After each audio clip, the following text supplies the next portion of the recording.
नमस्कार दोस्तों, स्वागत है आपका द जीएस फेवर में।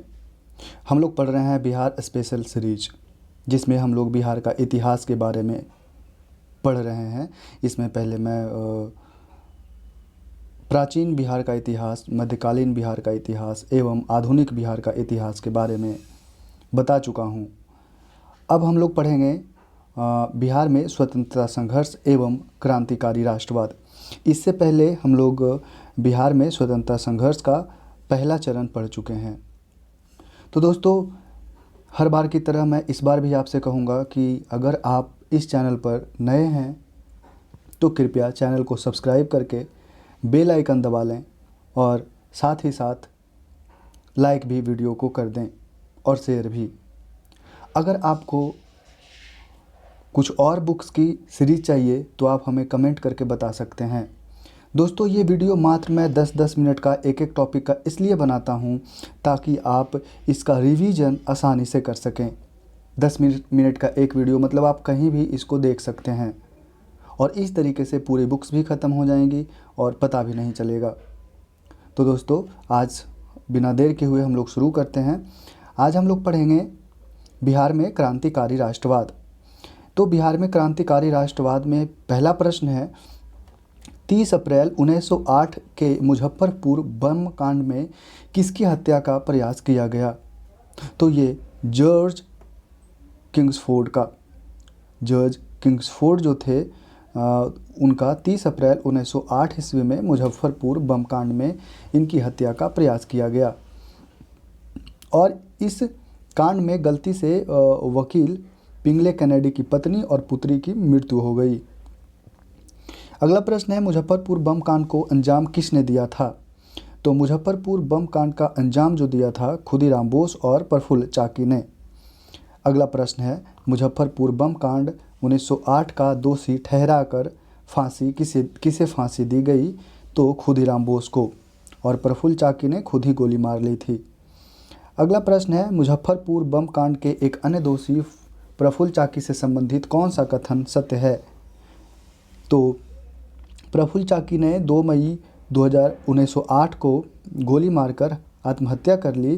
तो इसका सही उत्तर होगा सी, उसने गिरफ्तार होने की अपेक्षा मृत्यु को अपनाना श्रेयस्कर समझा और गोली मारकर आत्महत्या कर ली। अगला प्रश्न है, बिहार के क्रांतिकारी नेता खुदीराम बोस को फांसी कब दी गई थी?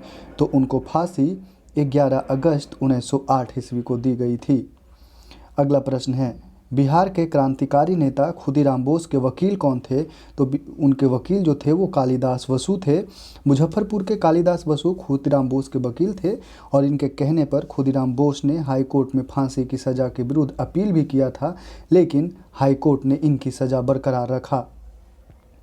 अगला प्रश्न है, पटना में अनुशीलन समिति की शाखा स्थापित किसने की थी? तो सचिंद्रनाथ सन्याल ने, और इनमें एक बंकिम चंद्र मित्र भी थे जो कि GBN कॉलेज पटना के छात्र थे। और पटना भवानी मंदिर की स्थापना किसने की थी? तो पटना भवानी मंदिर की स्थापना भूपेंद्र नाथ दत्त ने की थी, इसलिए इसका उत्तर सी सही होगा। अगला प्रश्न है, बनारस षड्यंत्र में कौन शामिल था? तो बंकिम चंद्र मित्र। बनारस षड्यंत्र में शामिल होने के लिए बंकिम चंद्र मित्र को सजा भी मिली थी। अगला प्रश्न है, सत्ययुग नामक पत्रिका का प्रकाशित किसने किया था? तो पुरुषोत्तम नारायण नंदा ने। सत्ययुग पत्रिका पुरुषोत्तम नारायण नंदा द्वारा रत्नाकर प्रेस मुजफ्फरपुर से प्रकाशित की गई थी। अगला प्रश्न है, स्वराज कथा पत्रिका का संपादन किसने किया? तो बालमुकुंद बाजपेयी ने स्वराज कथा का संपादन किया था। अगला प्रश्न है, माँ की पुकार नामक पुस्तिका संबंधित है? तो मुजफ्फरपुर से, और यह भी रत्नाकर प्रेस से ही छपी थी, जिसे 1918 ईस्वी में सरकार ने जब्त कर लिया। अगला प्रश्न है, किस पत्रिका के भारतीय संपादक को हटाकर सरकार ने उनके स्थान पर कनिंघम को नियुक्त किया था? तो बिहारी को, और ये बिहारी जो पत्रिका था वो पहले बिहारी टाइम्स के नाम से जाना जाता था और 1906 ईस्वी में इसे बिहारी नाम कर दिया गया, यानी कि इसमें से टाइम्स हटा दिया गया। बिहारी पत्रिका के संपादक बाबू महेश्वरी प्रसाद को हटाकर उसके स्थान पर श्री कनिंघम की नियुक्ति की गई थी। अगला प्रश्न है, रेवती नाग संबंधित है? तो रेवती नाग संबंधित भागलपुर से है। अगला प्रश्न है, रेवती नाग को किस संस्था ने भागलपुर में क्रांति प्रचार के लिए भेजा था? तो ढाका अनुशीलन समिति ने। ढाका अनुशीलन समिति ने रेवती नाग को भागलपुर में क्रांति प्रचार के लिए भेजा था। अगला प्रश्न है, श्री सचिन बख्शी थे? तो श्री सचिन बख्शी एक क्रांतिकारी थे। ऑप्शन बी सही होगा। अगला प्रश्न है, श्री सचिन बख्शी को बिहार में कहाँ गिरफ्तार किया गया था? तो श्री सचिन बख्शी को बिहार में भागलपुर में 16 जनवरी 1907 ईस्वी को गिरफ्तार किया गया था। अगला प्रश्न है, निम्नलिखित में से किस पर तिरहुत षड्यंत्र केस का मुकदमा चला था? तो तिरहुत षड्यंत्र केस का मुकदमा जो चला था उसमें योगेंद्र शुक्ल पे चला था और इन्हें 10 वर्ष की कड़ी सजा हुई। इन पर मौलानिया कांड, जिला चंपारण, 6 अक्टूबर 1900 ईस्वी के संबंध में मुकदमा चलने वाला था। अगला प्रश्न है, बिहार के उस क्रांतिकारी का नाम बताइए जिसने सितंबर 1928 के हिंदुस्तान सोशलिस्ट रिपब्लिकन आर्मी के बैठक में हिस्सा लिया था। तो ये फणींद्र नाथ घोष थे। अगला प्रश्न है, डॉक्टर श्री मनींद्र नारायण राय कौन थे? तो यह एक क्रांतिकारी थे जो कि पटना के नेता थे, पटना क्रांतिकारी पार्टी के नेता थे। अगला प्रश्न है, बिहार युवक संघ की स्थापना कब हुई? तो बिहार युवक संघ की स्थापना 1928 ईस्वी में हुई थी।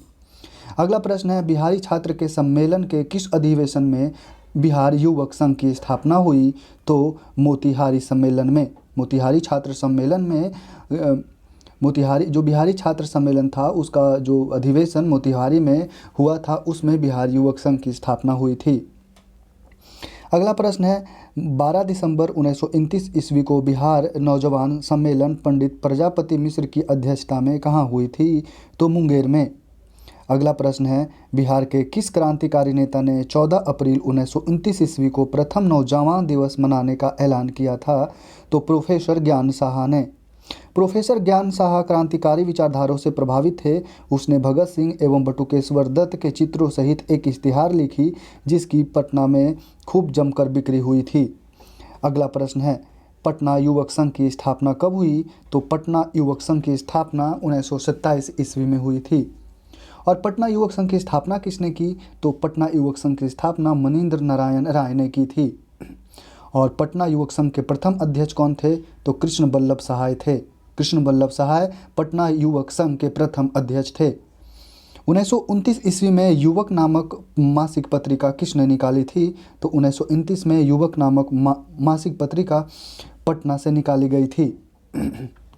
अगला प्रश्न है, तरुण भारत संघ संबंधित था? तो तरुण भारत संघ मुजफ्फरपुर से संबंधित था।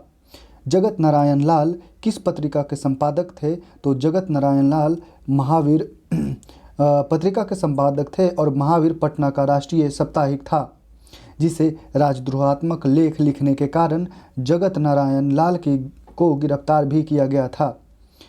अगला प्रश्न है, सरकारी गवाह बनने वाले बिहार के क्रांतिकारी थे? तो ये फणींद्र नाथ घोष और मनोहर बनर्जी थे।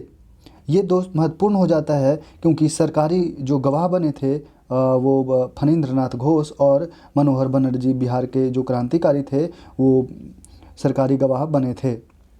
अगला प्रश्न है, बिहार में रामकृष्ण सोसाइटी की स्थापना किस क्रांतिकारी नेता ने की थी? तो बाबाजी ठाकुरदास ने। बाबाजी ठाकुरदास ने बिहार में रामकृष्ण सोसाइटी की स्थापना की थी। 1906-07 में पटना से द मदरलैंड नामक समाचार पत्र का प्रकाशन किसने किया था? तो बाबाजी ठाकुरदास ने। बाबाजी ठाकुरदास ने 1906 और 7 में पटना से द मदरलैंड नामक समाचार पत्र का प्रकाशन किया था। अगला प्रश्न है, निम्नलिखित में से कौन इतिहासकार बिहार में क्रांतिकारियों के सक्रिय समर्थक थे? तो ये यदुनाथ सरकार थे। अगला प्रश्न है, अनुशीलन समिति क्या थी? तो अनुशीलन समिति जो थी वो क्रांतिकारी संगठन थी। दोस्तों आपको कमेंट में ये बताना है कि अनुशीलन समिति के संस्थापक कौन थे। अगला प्रश्न है, चंपारण जिला के मौलानिया डकैती केस के संबंध में सत्य क्या है? तो इसमें सारे के सारे ऑप्शन सत्य है, यानी कि यह एक राजनीतिक डकैती थी। इस केस के सिलसिले में योगेंद्र शुक्ल को 22 साल की सज़ा हुई और इस कांड में शामिल होने वाले कई व्यक्ति लाहौर षड्यंत्र केस से संबंधित थे। अगला प्रश्न है, फणींद्रनाथ घोष की हत्या करने वाले क्रांतिकारी थे? तो चंद्रमा सिंह एवं बैकुंठ शुक्ल। अगला प्रश्न है, फणींद्रनाथ घोष की हत्या के जुर्म में मृत्युदंड की सजा किसे दी गई? तो चंद्रमा सिंह और बैकुंठ शुक्ल को, दोनों को मृत्युदंड की सजा दी गई थी। क्रांतिकारी party Hindustan socialist Republican army का काम बिहार में किसे सौंपा गया था? तो यह फणींद्रनाथ घोष एवं भगत सिंह को सौंपा गया था और फणींद्रनाथ घोष ही सरकारी गवाह बने थे और इनकी हत्या चंद्रमा सिंह और बैकुंठ शुक्ल ने कर दी थी और जिसके जुर्म में चंद्रमा सिंह एवं बैकुंठ शुक्ल को मृत्युदंड की सजा दी गई थी। अगला प्रश्न है, बिहार में गया षड्यंत्र केस क्रांतिकारी घटना कब घटी? तो यह जनवरी 1933 में घटी थी। अगला प्रश्न है, गया षड्यंत्र केस 1933 से संबंधित नहीं थे? तो यह फणींद्रनाथ घोष जो थे वो गया के षड्यंत्र केस 1933 से संबंधित नहीं थे, बाकी सारे संबंधित थे, जैसे सहदेव सिंह, ब्रजभूषण सहाय और उमानाथ शर्मा। अगला प्रश्न है, हाजीपुर स्टेशन मास्टर 1931 हत्याकांड के मामले में किसको फांसी की सजा दी गई? तो रामदेनी सिंह को। हाजीपुर स्टेशन पर डाक का थैला लूटने का प्रयास में यह हत्या हुई थी। और बिहार में चर्चित महिलाएं कुसुम कुमारी देवी एवं सुश्री गौरी दास क्या थी? तो यह एक क्रांतिकारी थी। अगला प्रश्न है, दशेर कथा जो क्रांतिकारी पुस्तक थी उसके लेखक कौन थे? तो इसके लेखक सखा गणेश देवस्कर थे। सखा गणेश देवस्कर दशेर कथा जो एक क्रांतिकारी पुस्तक थी उसकी लेखक थे। अगला प्रश्न है, चुनचुन पांडे कौन थे? तो चुनचुन पांडे बिहार के एक क्रांतिकारी नेता थे। आगे है दोस्तों चंपारण सत्याग्रह। तो चंपारण सत्याग्रह को अगले वीडियो में कवर करेंगे। जैसा कि मैं कहता हूं कि हर वीडियो में मैं एक ही टॉपिक कवर करूंगा जिसमें आपको वीडियो भी देखने में आसानी हो, साथ ही साथ आप 10 मिनट में लगभग 40 से 45 क्वेश्चन सुन सकते हैं, देख सकते हैं, रिवाइज कर सकते हैं। इससे आपको बहुत ही लाभ होगा। तो चलिए हम लोग आज की वीडियो यहीं समाप्त करते हैं, मिलते हैं फिर अगले वीडियो में। तो दोस्तों मैं फिर से आपसे निवेदन करना चाहूँगा कि अगर आप इस चैनल पर नए हैं तो कृपया चैनल को सब्सक्राइब करें, लाइक करें और शेयर करें, बेल आइकन की बटन भी दबाएं ताकि हमारे द्वारा अपलोड किया गया वीडियो आपको सबसे पहले मिल सके। और अगर आप इस चैनल पे पहले से हैं तो कृपया वीडियो को ज़्यादा से ज़्यादा शेयर करें ताकि और भी लोगों को लाभ हो सके। दोस्तों मैं इस चैनल पे जल्द ही अलग अलग बुक्स की श्रृंखला को स्टार्ट करने वाला हूँ और करेंट अफेयर्स की श्रृंखला को भी स्टार्ट करूँगा और एडिटोरिया द्वारा जारी किए गए जो डेली सीरीज़ है उसको भी मैं अपलोड करने वाला हूँ। तो कृपया आप इस चैनल के साथ बने रहिए, सारे वीडियोज़ देखिए और अपना रिवीजन करिए। नमस्कार।